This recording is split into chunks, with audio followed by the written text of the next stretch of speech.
Selamat pagi Bapak Ibu dan saudara-saudaraku, salam sejahtera bagi kita sekalian. Apa kabar? Harapan dan doa saya kita semua tetap dalam keadaan sehat, selalu bahagia, dan tetap bersemangat dalam anugerah Tuhan kita Yesus Kristus. Pagi hari ini kita akan membaca firman Tuhan, semoga menjadi panduan bagi kita sekalian untuk berjalan di hari ini. Dari Matius pasal 4 ayat 23 sampai 25 demikian. Yesus pun berkeliling di seluruh Galilea. Ia mengajar dalam rumah-rumah ibadat dan memberitakan Injil Kerajaan Allah serta melenyapkan segala penyakit dan kelemahan di antara bangsa itu. Maka tersiarlah berita tentang dia di seluruh Syria, dan dibawalah kepadanya semua orang yang buruk keadaannya, yang menderita pelbagai penyakit dan sengsara, yang kerasukan, yang sakit ayan, dan yang lumpuh, lalu Yesus menyembuhkan mereka. Maka orang banyak berbondong-bondong mengikuti dia. Mereka datang dari Galilea, dari Dekapolis, dari Yerusalem, dan dari Yudea, dan dari seberang sungai Yordan. Belas kasihan Yesus. Saudara-saudaraku, pendengar renungan pagi yang dikasihi Tuhan, sebelumnya kita sudah mendengar bagaimana awal kisah pelayanan Yesus Kristus. Titik awal yang dimulainya di daerah Kapernaum yang strategis, kini meluas ke seluruh daerah. Salah satu faktor yang membuat pelayanan Yesus menjadi terkenal adalah mujizat penyembuhan. Tetapi penyembuhan hanyalah salah satu dari 3 pelayanan besar yang dilakukan oleh Yesus. 2 pelayanan lainnya yaitu mengajar secara sistematis tentang hukum-hukum Tuhan di sinagoge dan memberitakan Injil Kerajaan Allah, yakni tentang kedaulatan kuasa pemerintahan Allah. Ketiga pelayanan ini mencakup kebutuhan rohani, yaitu mengajar dan memberitakan Injil, dan kebutuhan jasmani, yaitu penyembuhan dari segala macam penyakit.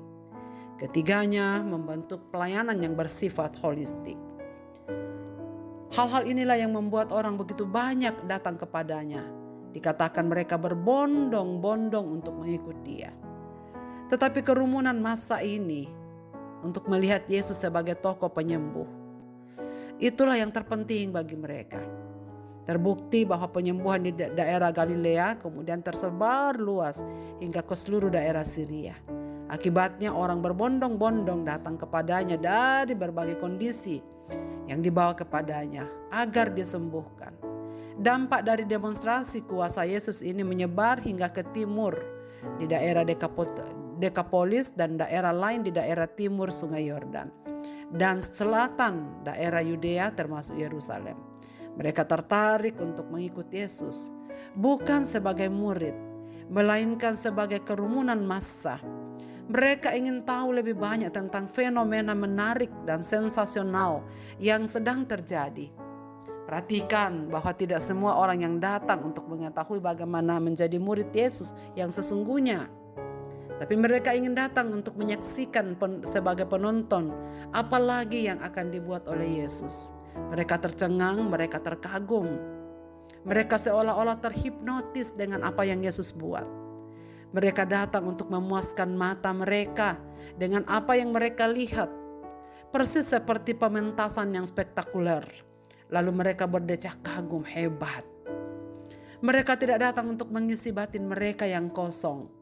Bagaimana mereka menjadi murid Yesus secara pribadi dan menerima pelayanan Yesus yang seutuhnya.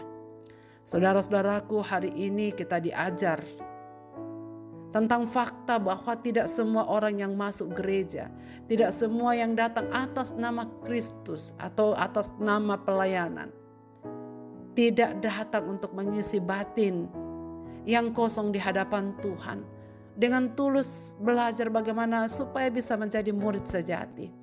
Mereka hanya datang sebagai penonton untuk menyaksikan perbuatan-perbuatan yang menakjubkan yang Yesus buat di dalam kehidupan sesamanya.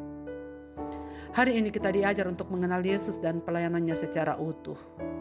Menerima dan memahami Yesus hanya sebagai penyembuh akan membuat pengenalan kita menjadi timpang. Atau mengenal Yesus hanya sebagai pengusir setan akan membuat pengenalan kita menjadi tidak utuh. Atau hanya memberi makan dan mencukupkan kelaparan dan kehausan akan membuat pengenalan kita menjadi miskin.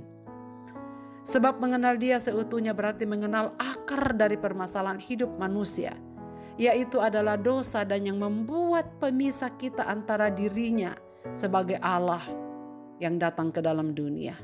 Dosa yang menghalangi kita untuk mengalami apa yang Yesus datang bawa ke dalam dunia ini. Pemisah kita dengan Dia. Maka Dia datang bukan hanya untuk menyembuhkan fisik, bukan hanya mengusir setan, bukan hanya memberikan makan dan mencukupkan kebutuhan fisik kita, tetapi Dia datang untuk menyelesaikan akar dari segala permasalahan manusia, yaitu dosa. Maka Ia datang sebagai tabib bagi jiwa yang berdosa. Saudara-saudara pendengar renungan pagi, dosa mendatangkan rasa sakit, penyakit, dan sengsara bagi jiwa. Dan karena itu, Kristus datang untuk menghapus dosa sebagai akar dari segala penderitaan manusia di bumi ini. Dan dengan begitu, menyembuhkan semua kesengsaraan kita. Saudara-saudaraku, saya percaya bahwa kisah-kisah mengenai kesembuhan yang diadakan Kristus bukan saja dapat diterapkan secara rohani, yakni melalui kiasan dan ilustrasi, tetapi memang sangat dimaksudkan untuk mengungkapkan hal-hal rohani bagi kita. Dan untuk menunjukkan kepada kita cara Kristus untuk menangani jiwa-jiwa yang berkaitan dengan pertobatan dan penyucian jiwa.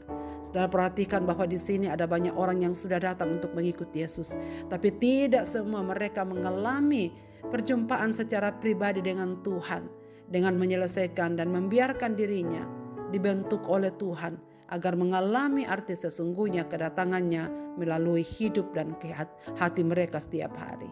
Saudara-saudaraku, karena itu kisah-kisah tersebut juga harus dijelaskan sesuai dengan maksudnya, agar semua yang menerimanya mengerti bahwa Yesus Kristus adalah Allah yang layak ditinggikan. Pujian bagi penebus kita yang agung, yang telah datang untuk mengampuni segala kesalahan kita dan dengan demikian menyembuhkan segala penyakit kita. Saudara-saudaraku yang dikasihi Tuhan, agar mengenal Yesus secara utuh, mari kita membaca kisah kehidupan dan pelayanannya dalam Alkitab dengan memohon pertolongan Roh Kudus. Bukan hanya untuk tahu, bukan hanya untuk berdecak kagum, tetapi mari kita datang kepadanya agar kita mengenali karakternya dan mengenal Dia dengan benar, sehingga Ia datang dalam hidup kita, sungguh-sungguh mencabut akar segala kepahitan, kelemahan, dan kesengsaraan kita. Jika Anda mengenal Kristus dengan baik, maka Anda pasti akan membuka diri kepadanya untuk mengenal karakternya dan mengenal pengajarannya serta mempraktikkannya dalam kehidupan. Saudara-saudaraku, inginkah kita mengenal Dia lebih dalam? Tidak ada cara lain. Datanglah padanya, bukan hanya untuk menonton pekerjaannya, tapi rindukanlah bahwa itu terjadi secara pribadi di dalam diri kita. Datanglah dalam kerendahan hati agar kita sendiri mengalami belas kasih-Nya yang hebat dan luar biasa yang mengerjakan pemulihan dan penyembuhan jiwa kita.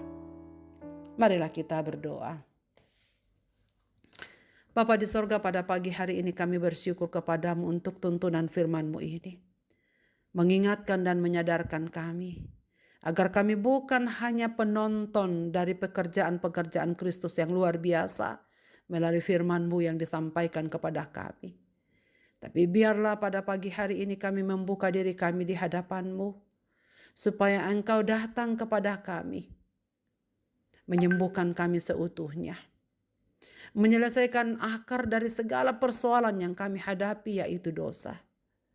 Agar dengan pengampunan-Mu, dengan segala penyembuhan yang Engkau kerjakan bagi kami, mengampuni salah kami, menyembuhkan segala penyakit kami, tidak ada penghalang kami untuk mengenal Engkau secara pribadi dan secara utuh.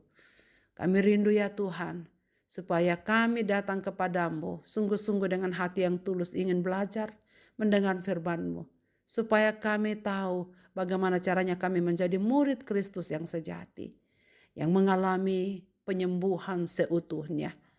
Yang kami tahu Tuhan tidak menyembuhkan hanya penyakit fisik kami, tetapi juga menyembuhkan penyakit jiwa kami. Tidak hanya memberikan kami makan, minum, pakaian yang cukup, tetapi kami rindu untuk mengalami penyembuhan yang seutuhnya daripadamu. Karena kami ingin menikmati damai sejahtera yang Engkau bawa. Kami rindu menikmati sukacita yang Engkau janjikan kepada semua anak-anak-Mu yang merendahkan diri datang kepadamu sebagai murid. Agar belas kasih-Mu sempurna kami alami dari hari ke hari. Dalam nama Tuhan Yesus kami serahkan diri ke dalam tangan pimpinan-Mu Tuhan. Biarlah semua pendengar renungan pagi pada hari ini dikuatkan dan diteguhkan oleh firman-Mu. Terima kasih Tuhan. Maka kami datang kepadamu membawa seantero hidup kami. Di dalam dan demi nama Yesus Kristus kami berdoa. Amin. Selamat beraktivitas Bapak, Ibu, dan saudara-saudaraku. Tuhan Yesus memberkati kita dengan firman ini.